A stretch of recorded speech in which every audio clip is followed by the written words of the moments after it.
জুমার রাত শুরু হয়েছে। এই রাতগুলোতে এই শহরে আপনি খোঁজ করে দেখেন, 100 নয় কয়েকশো বাড়িতে জুমার অনুষ্ঠান হবে। প্রত্যেকটা বাড়ির ভিতরে ইজি গান পাঠাবে, লাফালাফি নাচানাচি করে আল্লাহর নাফরমানির মাধ্যমে এই আকাশ বাতাসকে তারা ঘুরাতে ভরপুর করে ফেলে। ঠিক কিনা বলে? জুমার দিন ইবাদতের দিন, জুমার রাত ইবাদতের রাত। ইবাদতের রাতে এই নাফরমানের দ্বারা নাফরমানি করে আল্লাহর জমিকে অপবিত্র করে ফেলে। ঠিক কিনা বলে? কারা এরা কারা? আমার আপনার ভাই, আমার আপনার সন্তান যদি নামদারি মুসলমান হয়ে থাকো, লোক মুসলিমদেরকে মুসলমান বলে দাবি করে থাকো, তাহলে তোমাদের এই গুনাহ নাফরমানি করতে লজ্জা লাগে না?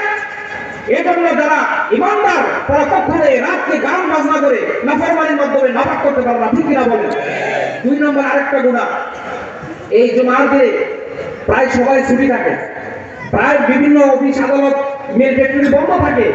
এই দিনে বিভিন্ন পার্কে, বিভিন্ন আপনার এই বিভিন্ন স্পটে দেখবেন নারী এবং পুরুষের, যুবক যুবতীদের ফ্রি মিক্সিং এর কারণে এই নাফরমানির মাধ্যমে পুরা ঢাকা শহর, নারায়ণ শহর, সমস্ত শহরের অলিগলিতে বিভিন্ন পার্কগুলো নামাক করে ফেলে। ঠিক কিনা বলেন? জুমার দিন শ্রেষ্ঠ দিন, ইবাদতের দিন। এই ইবাদতের পরিবর্তে ওই নাফরমান নামদারি মুসলমানের সন্তানেরা এই দিনকে অপবিত্র করে ফেলছে। ঠিক কিনা বলেন? 2 নম্বর। 3 নম্বর আরেকটা কথা বলি, শেষ।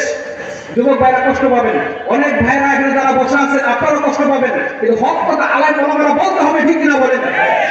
ওই জুমার দিনে কেউ অবসর পাই, ছুটি পাই, এই জন্য সবাই ওই দিনটা শেষ করার জন্য নির্ধারিত করে। ঠিক কিনা বলেন? সুন্দর করে দাঁড়িয়ে মধ্যে ফুল লাগায়া আল্লাহ রাসূলের কলিজার মধ্যে আঘাত করে। ঠিক কিনা বলেন? কত বড় নাফরমান! জুমার দিন ইবাদত করব, জুমার নামাজ পড়তে যাব, ওই জুমার আগে ভালো করে শেভ করে এই কবিরা গুনাহ করে এরপর আমি মসজিদে যাই। ঠিক কিনা বলেন? তাহলে জুমার দিন আমরা বিভিন্ন বড় বড় কবিরা গুনার মাধ্যমে আমরা অপবিত্র করে ফেলতেছি। এজন্য সাবধান ভাইরা আমার, দাড়ির মধ্যে কেউ হাত দিবেন না।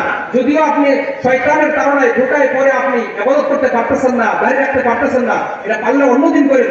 এই পবিত্র দিনের পবিত্রতা নষ্ট করবেন না। পারবেন তো ইনশাআল্লাহ?